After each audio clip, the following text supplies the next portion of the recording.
1. Ten piedad de mí, oh Dios, conforme a tu misericordia, conforme a la multitud de tus piedades, borra mis rebeliones. Lávame más y más de mi maldad, y límpiame de mi pecado. Porque yo reconozco mis rebeliones, y mi pecado está siempre delante de mí. Contra ti solo he pecado, y he hecho lo malo delante de tus ojos, para que seas reconocido justo en tu palabra y tenido por puro en tu juicio. He aquí, en maldad he sido formado, y en pecado me concibió mi madre. He aquí tú amas la verdad en lo íntimo, y en lo secreto me has hecho comprender sabiduría. Purifícame con hisopo y seré limpio, lávame y seré más blanco que la nieve. Hazme oír gozo y alegría, y se recrearán los huesos que has abatido. Esconde tu rostro de mis pecados y borra todas mis maldades. Crea en mí, oh Dios, un corazón limpio, y renueva un espíritu recto dentro de mí. No me eches de delante de ti, y no quites de mí tu Santo Espíritu.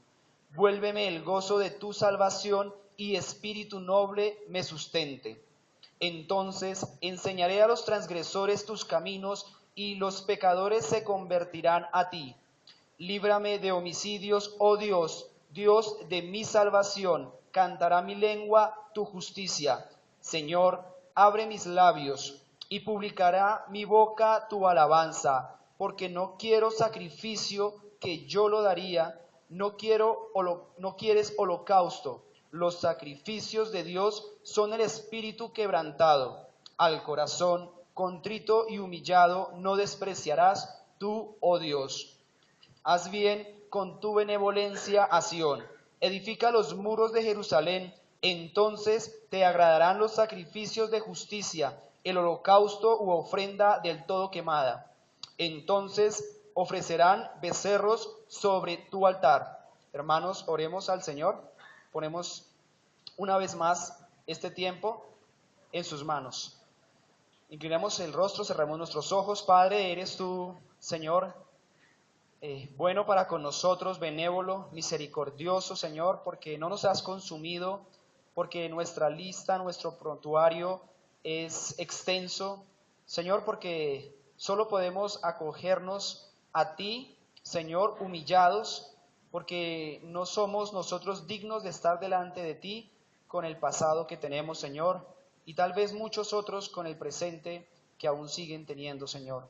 Te pedimos, Padre Santo, que hoy nos concedas, Señor, aprender más de tu palabra, ser convictos, ser convencidos, Padre, de nuestra naturaleza pecaminosa, y también, Padre Santo, de que debemos velar y no ser sorprendidos en pecado, Señor.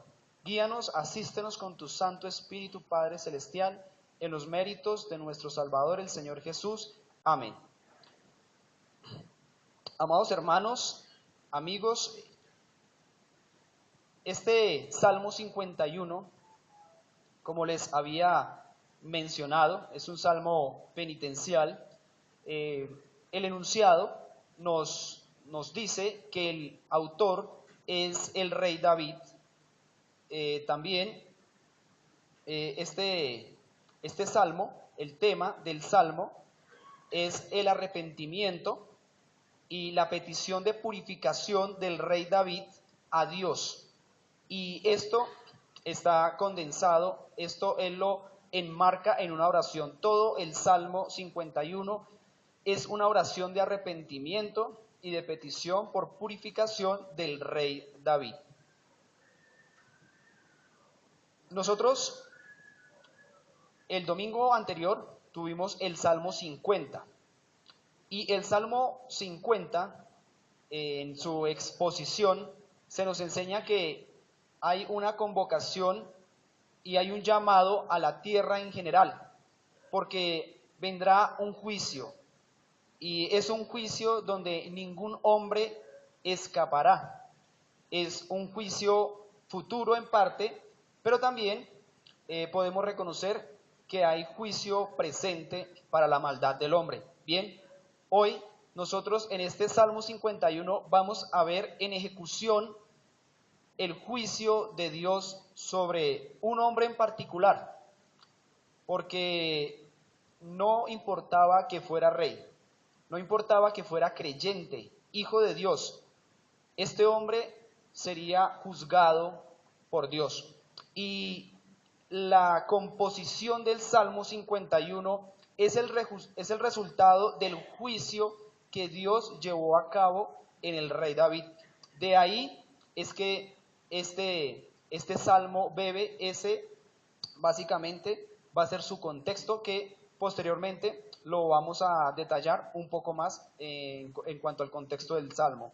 Entonces, el Salmo 50 nos da ese punto de partida para entender que Dios tendrá juicio para con el hombre y que no pasó por alto ni siquiera a David en su posición de rey y en su posición de hijo. Entonces, es un buen adelanto para decir que Dios traerá justicia a todos los hombres, quien quiera que este hombre sea.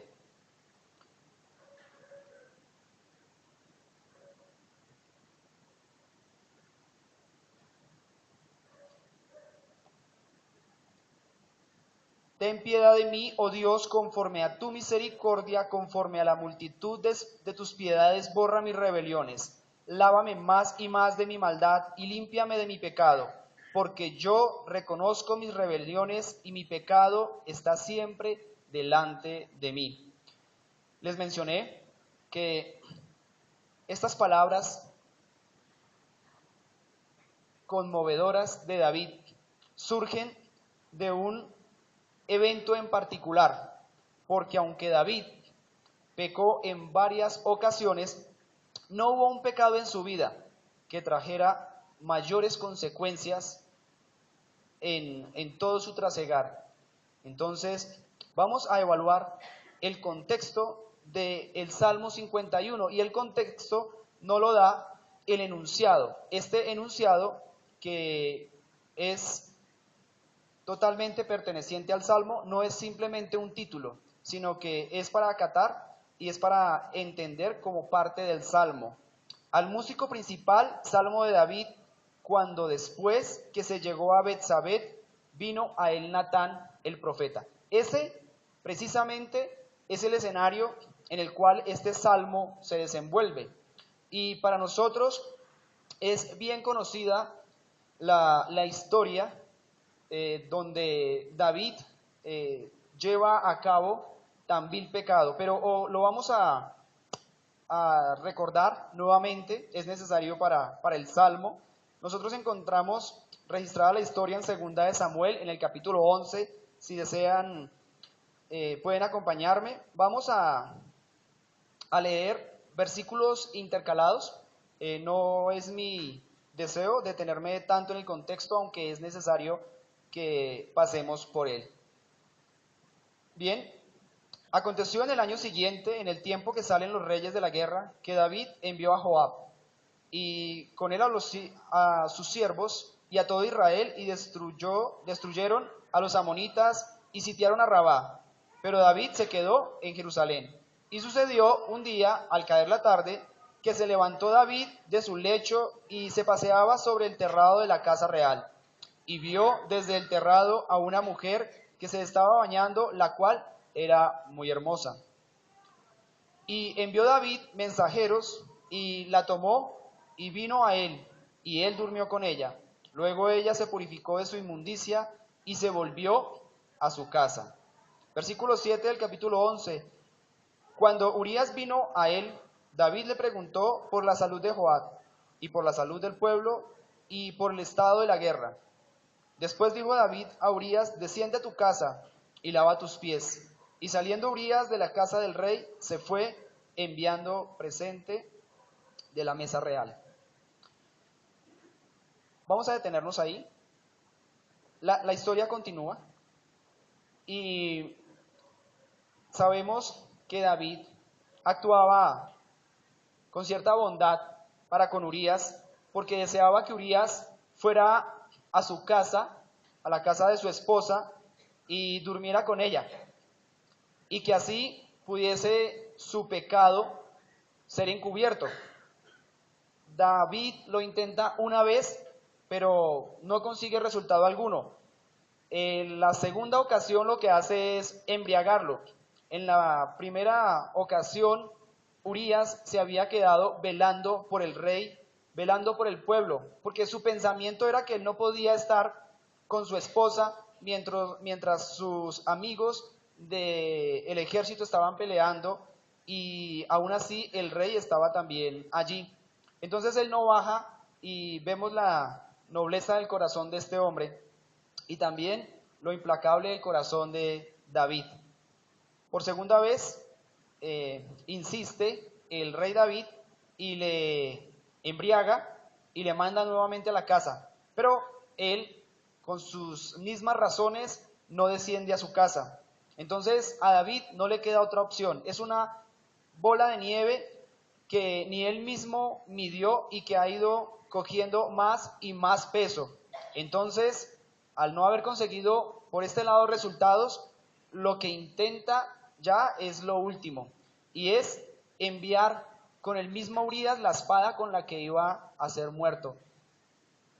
David envía una carta a Joab, quien era el jefe de su ejército, y le pide por medio de esta carta que deje a Urías allá al frente de la batalla y que en el momento exacto donde más fuerte esté el conflicto, se retiren.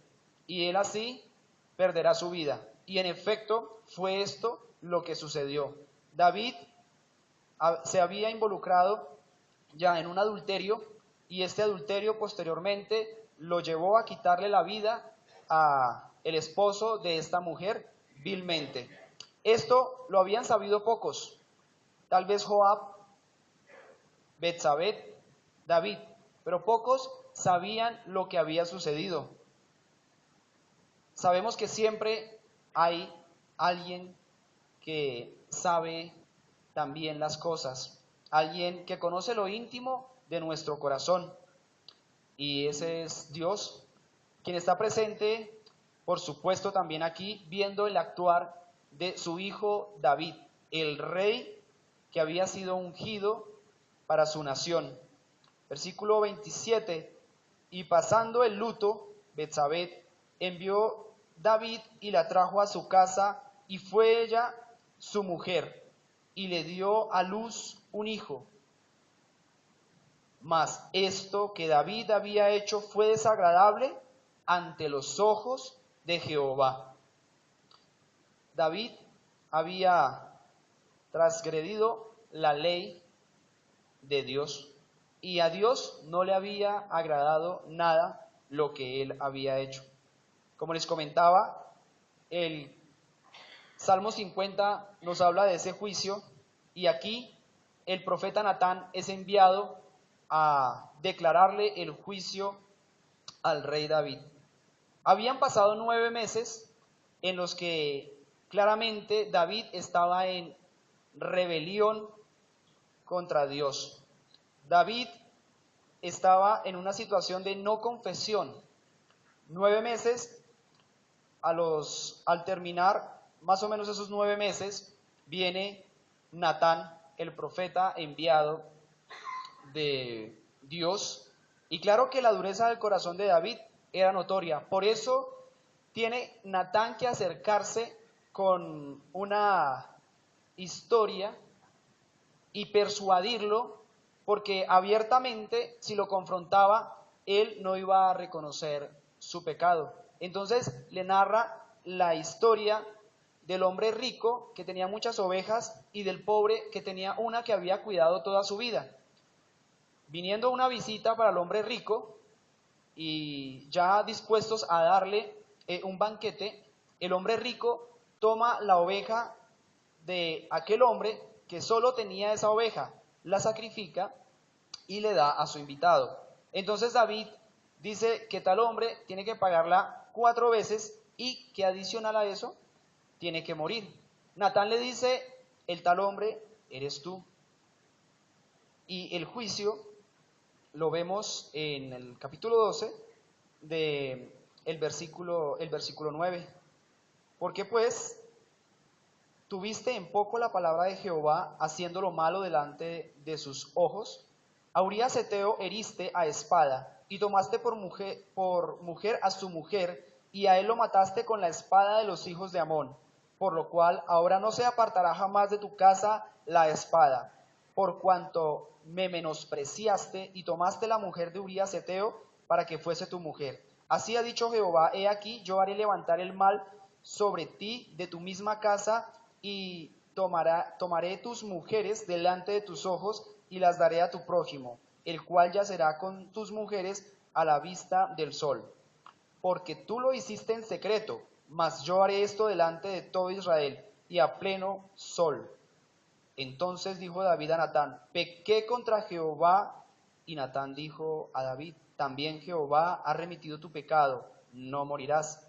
Mas por cuanto con este asunto hiciste blasfemar a los enemigos de Jehová, el hijo que te ha nacido ciertamente morirá.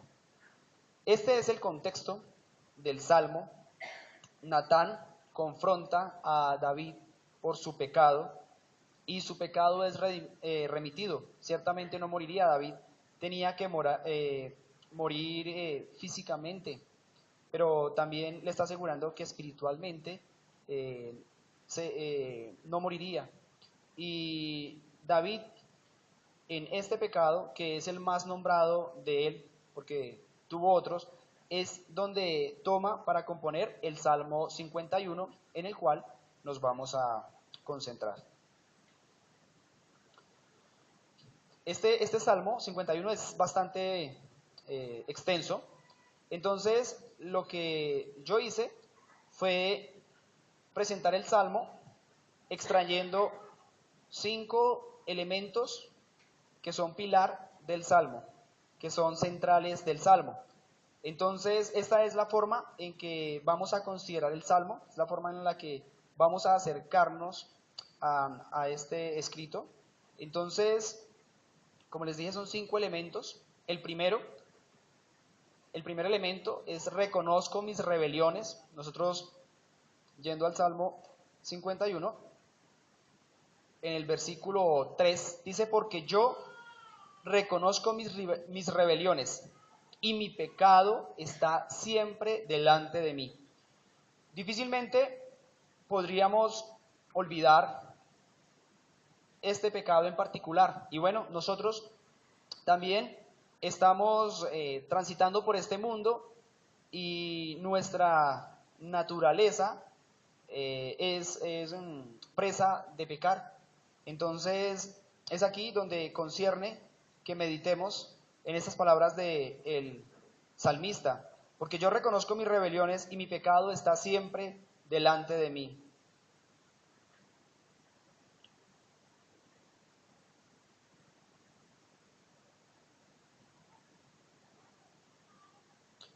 Apunté aquí que pecar es una desgracia, pero mayor es no reconocerlo. David había pecado gravemente, y David reconoce que ha pecado delante del Señor, y que ese pecado en particular está siempre delante de él, y que aunque haya sido remitido y aunque haya sido perdonado, en su mente siempre va a estar ese hecho. Y sin lugar a duda, pecar nos marca. Nosotros destacamos de David que aunque pecó y fue una desgracia para su vida, no llegó a ser una desgracia mayor, porque él se arrepintió. Y este es el punto. Viene a mi memoria la escena de los 2 ladrones y Jesucristo en la cruz.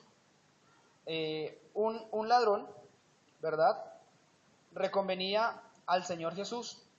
Lo encontramos en Lucas 23:40. Le dicen: ¿y aún tú temes a Dios estando en la misma condenación? Nosotros, a la verdad, justamente padecemos, porque recibimos lo que merecieron nuestros hechos, mas este ningún mal hizo. Habían 2 ladrones, y uno, estando en esa condición, reconoció que él era merecedor de ese castigo. El otro, por el contrario, le pedía era a Jesús que lo bajara y que ellos mismos se bajaran. Es decir, este hombre, estando en esa condenación, la condenación mayor era no reconocer que merecía esa crucifixión allí por sus delitos. También Apocalipsis 16:9, allí encontramos algo similar. 16:9, y también oí a otro ángel que desde el altar decía: ciertamente el Señor Dios Todopoderoso, tus juicios son verdaderos y justos. El cuarto ángel derramó su copa sobre el sol, el cual fue dado quemar a los hombres con fuego. Versículo 9, y los hombres se quemaron con el gran calor, y blasfemaron el nombre de Dios que tiene poder sobre estas plagas, y no se arrepintieron para darle la gloria. Es decir, que en esta condición en donde abiertamente hay una rebelión, hay una resistencia hacia Dios y por lo tanto un pecado, estos hombres, al experimentar juicio de Dios, optan por no arrepentirse y por endurecer aún más su corazón. No fue el caso de David. David asumió las consecuencias de su pecado, y nosotros podemos notar que él en ningún momento de su vida blasfemó el nombre de Jehová después de este hecho, y aceptó las consecuencias de su pecado, contrario a lo que hicieron los hombres de Apocalipsis y a lo que hizo el ladrón que no se arrepintió. Nosotros necesitamos reconocer nuestro pecado, necesitamos reconocer delante de Dios que Él es justo y que Él es veraz y que todo hombre es mentiroso y preso de una naturaleza corrupta. El siguiente elemento, el siguiente punto, el segundo punto, va un poco más allá, porque David dice: he aquí, en maldad he sido formado, y en pecado me concibió mi madre. David, cuando empieza el Salmo, está refiriéndose a lo presente, al pecado que siempre está delante de él. Pero él empieza a irse un poco más atrás y a mirar el origen de eso que sucedió en su vida, porque es que de alguna manera podríamos pensar que David pecó acá y mira lado y lado y como que me sorprendió el pecado, como que ¿de dónde salió esto? David nació, y es lo que él reconoce acá, con una naturaleza corrupta que en cualquier momento puede desenfrenarse en cualquier tipo de pecado. Y David es consciente de esa realidad y empieza a irse al origen de su pecado. No solo reconoce su pecado presente, sino que hace memoria, y aunque es hijo de Dios, él dice en dónde empezó todo. Y he aquí, en maldad he sido formado, y en pecado me concibió mi madre. Muchos de los que estamos aquí hoy hemos sido lavados, hemos sido perdonados de nuestra maldad, de nuestros pecados, por la gracia y la misericordia de Dios, enviándonos a su Hijo Jesucristo, quien hace posible el perdón de nuestros pecados, la vida eterna. Y yo hice un pequeño ejercicio en la iglesia. Estamos en épocas electorales, yo hice mi encuesta, pero pues una encuesta no concerniente a la política, sino concerniente a lo que realmente es importante, a nuestra vida espiritual, nuestra vida delante de Dios. Y la encuesta que hice, porque probablemente nos identificamos con David, yo tenía esta hojita, y en esta hojita que pasaba por los hermanos, le pedí que en la página siguiente marcara con una X uno o más pecados cometidos y que recordamos con tristeza. ¿Sí? Yo, el primero de los pecadores, y reconociendo la condición humana, sé que íbamos a poner allí pecados que están en nuestra mente, que aunque el Señor ha perdonado, y ha remitido nuestro pecado. Hay pecados que lo marcan a uno y siempre están ahí. Y tratando no de ofender la iglesia, sino por el contrario, de que Dios sea visto como lo que es justo y nosotros redimidos, nosotros hombres sacados de pecado. Puse acá entonces pecados dentro de los que su iglesia, los que estamos aquí hoy, hemos cometido. Y uno dice, no, tal vez no creemos que la iglesia o los hermanos que están aquí hayan cometido pecados de ese tipo, hayamos cometido pecados de ese tipo. Y puse acá la lista y los hermanos, sin nombre, claro, los hermanos pusieron su selección sin nombre porque yo sería el primer afectado. Entonces tenemos mentira. La mentira, yo diría que esa está presente en todos. Engaño está también ahí. Murmuración también está ahí. Ladrón, o sea, el Señor ha rescatado a ladrones.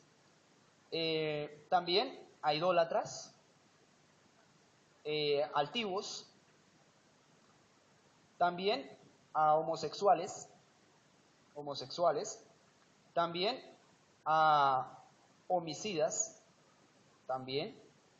Y bueno, no nos debemos sorprender, porque nosotros vemos la obra que el Señor ha hecho, y eso hace que cueste que pensemos en que un hermano de nosotros haya cometido probablemente el pecado de la homosexualidad, del homicidio, de la infidelidad, pero ese es Dios. Saca diamantes de la inmundicia y el Señor nos ha rescatado a nosotros. Y David, en este salmo, dice precisamente, contra ti solo he pecado y he hecho lo malo delante de tus ojos, para que seas reconocido justo en tu palabra y tenido por puro en tu juicio. He aquí, en maldad he sido formado y en pecado me concibió mi madre. David dice, Señor, reconozco que la culpa no es tuya.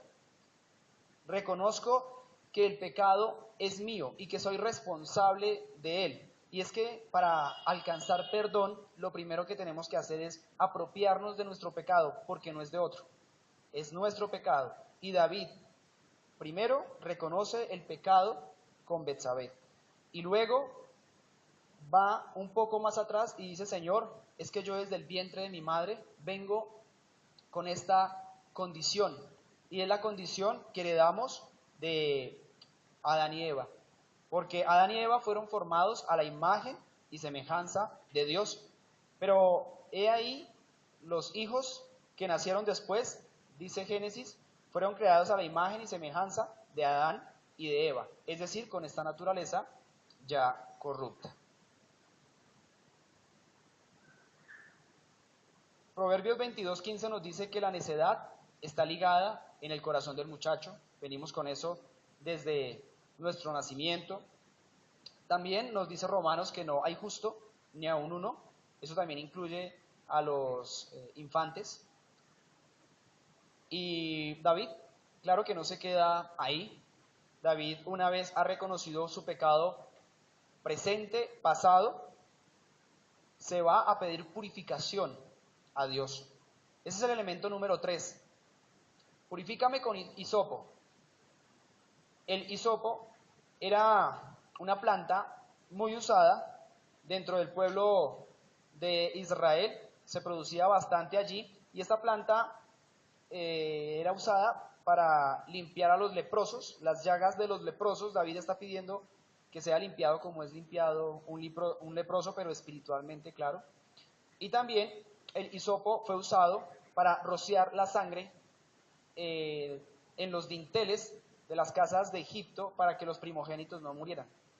El hisopo tuvo ese uso en la antigüedad, y aquí lo está trayendo a colación el rey David para pedirle a Dios que lo limpie con hisopo. Purifícame con hisopo y seré limpio, lávame y seré más blanco que la nieve.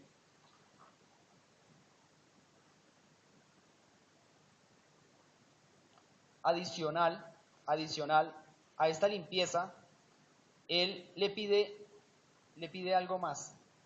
Le pide que cree un corazón limpio, y es lo que le está pidiendo que purifique, pero le dice, y renueva un espíritu recto dentro de mí.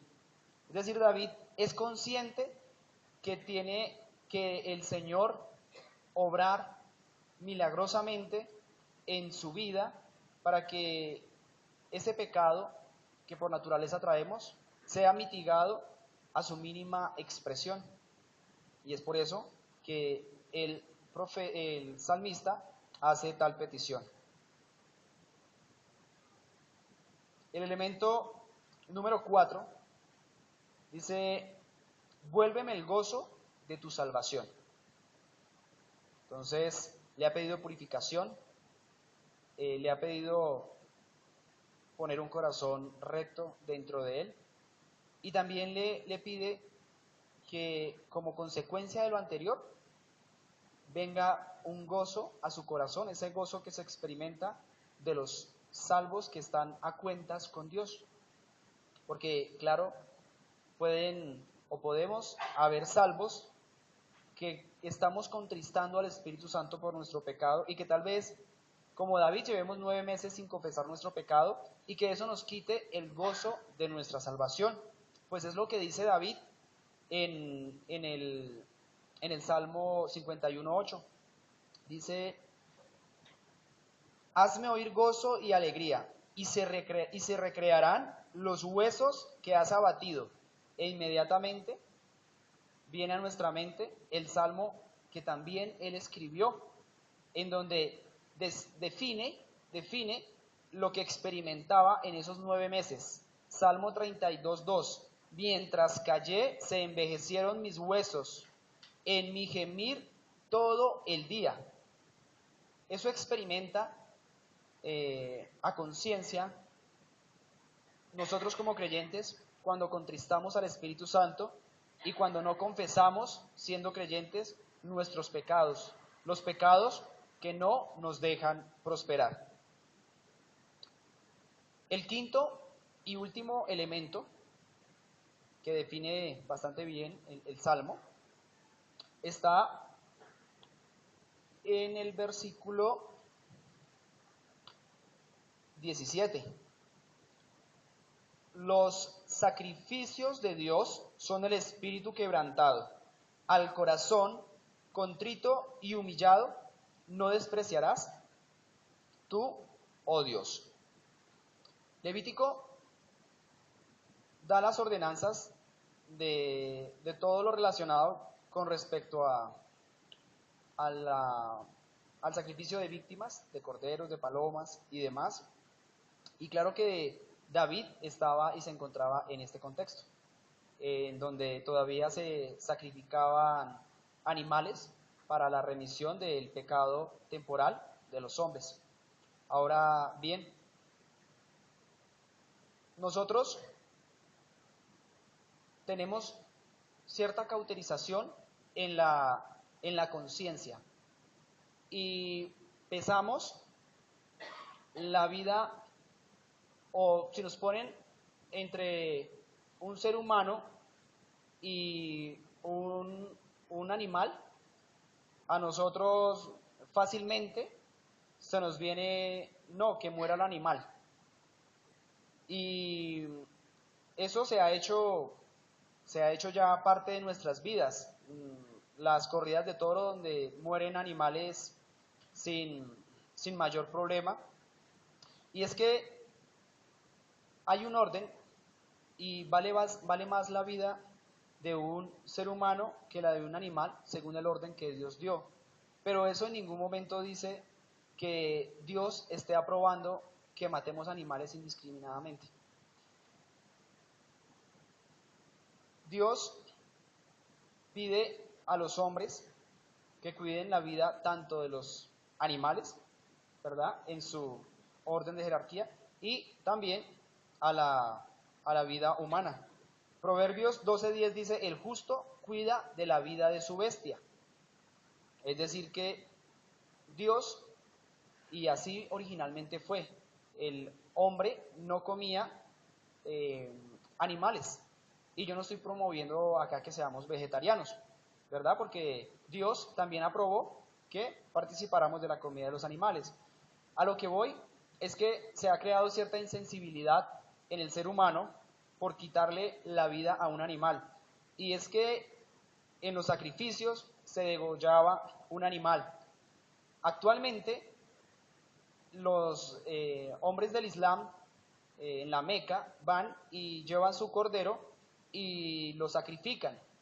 Estuve viendo algunos videos, es lo más cerca que yo he estado, y realmente si uno estuviera acá adelante y cogiera un animal, le estirara el cuello y le pasara el cuchillo por su garganta y verlo desangrar durante 4 minutos y verlo cómo padece, realmente no lo soportaríamos. Dice un comentarista que nos demandarían por causar ciertos traumas en niños y en personas.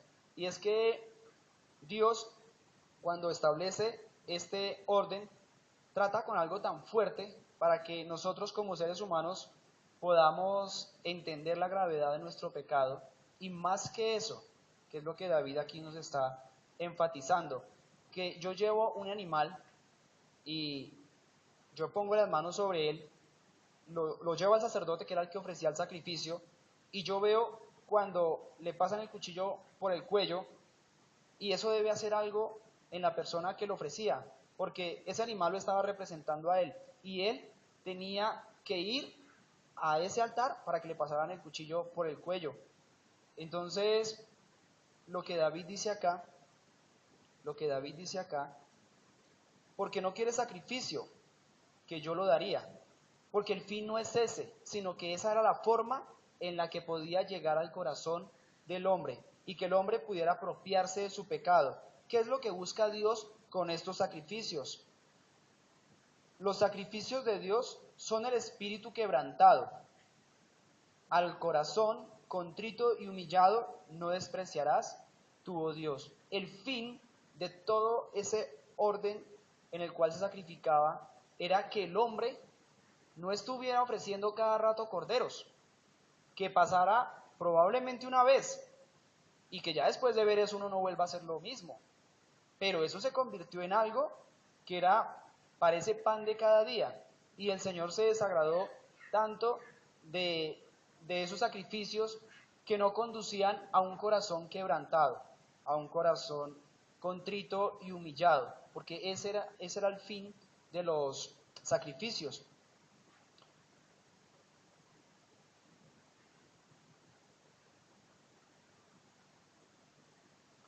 Muy bien, ya finalizando el Salmo, hay dos conclusiones que tenemos. La primera es cierta recapitulación del Salmo. Alguien lo presentó como el Evangelio en embrión. Este Salmo 51 contiene el Evangelio, solo que a nuestra época lo podemos ver con más claridad. Pero aquí está condensado el Evangelio que tenemos nosotros hoy día. 7 puntos. Primero, la petición. Ten piedad de mí, oh Dios, versículo 1. 2, lávame. Límpiame de mi pecado, versículo 2. 3, confesión. Porque yo reconozco mis rebeliones, versículo 3. Restauración. Quita mi pecado y seré limpio, versículo 7. Conversión. Crea en mí, oh Dios, un corazón puro, versículo 10. Salvación. Devuélveme el gozo de tu salvación, versículo 12. Proclamación. Señor, abre mis labios y proclamará mi alma, proclamará mi boca, tu alabanza. Es un proceso en donde primero se da lo uno y luego se da lo otro. Es decir, que yo no puedo proclamar ese mensaje de arrepentimiento, de salvación, de gozo, si yo primero no me he puesto a cuentas con Dios, sino le he reconocido mi pecado presente y mi pecado pasado.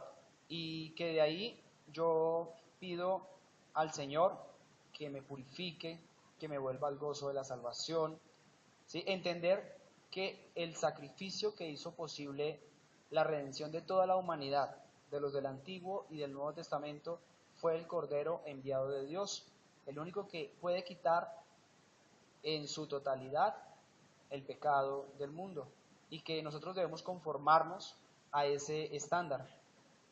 La segunda conclusión es con respecto al juicio que Dios trajo a David en el Salmo 51, que lo vemos él declarando.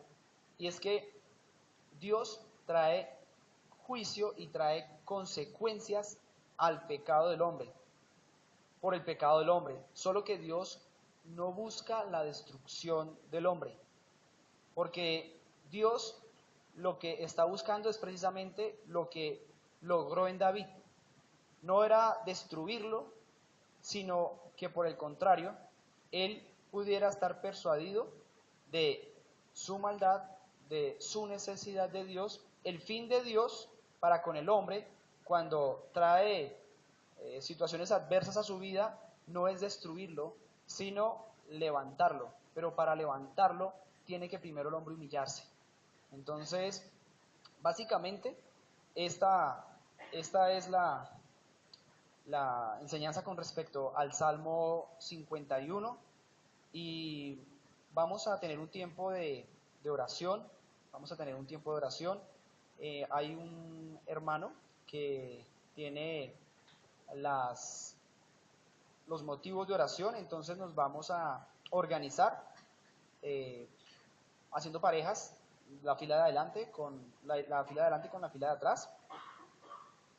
Y vamos a meditar también, ¿por qué no?, en ese momento de oración, en este salmo y en los motivos adicionales que tenemos presentes.